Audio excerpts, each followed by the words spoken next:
যে পাশের বাড়ির পঞ্চু কি বলছে আমার তাতে সত্যি কিছু যায় আসে না, so I don't even consider it, মানে আমার সাবজেক্টই নয় ওটা, মানে হেট ইজ গনা হেট। ইটস ওকে, সেটাই। It's okay. আমি যাদেরকে নিয়ে বদার্ড তারা কি বলছে সেটা নিয়ে আমি শুধু বদার্ড, অ্যাবসলিউটলি। তো ওই আর আমার কোনো বদারেশনই নেই। সো হ্যান্ডেল করার দরকারই পড়ে না, কিন্তু যখন Let it আপনাকে be. ট্রোল করতে করতে খুব ক্রিয়েটিভ হয়ে যান তখন আমার খুব ইন্টারেস্টিং লাগে, সেগুলো পড়তে মজা লাগে, এন্টারটেনমেন্ট হয়, so keep trolling, don't stop. Okay. আচ্ছা, তোমায় এখন সিরিয়ালে খুব কম দেখা যাচ্ছে, তো হ্যাঁ, এইটা কি একটা মানে ইচ্ছাকৃত ব্রেক, বা তুমি কি বলবে এই গ্যাপটাকে? ব্রেক আমি মাঝে মাঝেই, আজকে আমি চিট করছি আর ফ্রেঞ্চ ফ্রাইজ আমার সামনে থাকলে আমি I can't stop my self, তাই আমি খেয়ে যাচ্ছি। তুই কিছু খাচ্ছিস না, না, আমি খাবো। যাই হোক, ব্রেক আমি মাঝে মাঝেই নিয়ে থাকি, কনসিয়াস ব্রেক এর আগেও অনেকবার নিয়েছি।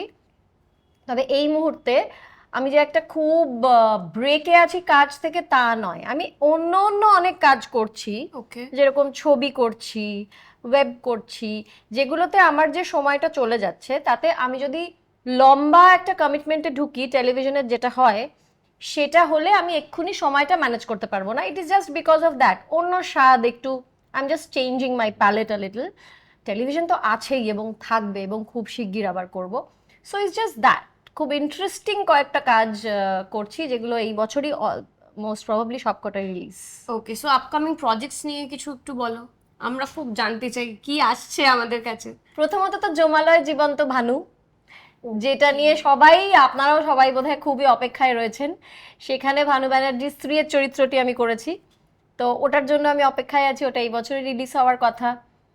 ত্রিভুজ বলে একটি থ্রিলার করলাম আমি ছবি, সেটাও এই বছরই রিলিজ হওয়ার কথা, যেখানে আমি খুব সাংঘাতিক একটা চরিত্র করেছি।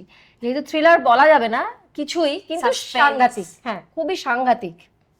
এবং লাস্ট যে ছবি শ্যুটটা শেষ হলো সেটা হচ্ছে নেগেটিভ, যেখানে অরুণোদয়, রাহুল আর আমি সোলো পেয়ার হিসেবে প্রথমবার কাজ করলাম, এবং ছবিটা করে ক্রিয়েটিভিটির দিক থেকে আমার শৈল্পিক দিকটা যেটা, সেটার দিকটা আমার খুব স্যাটিসফ্যাকশন হয়েছে। তাই আমি ওটার জন্যও খুব অপেক্ষায় আছি যে ছবিটা রিলিজ হবে।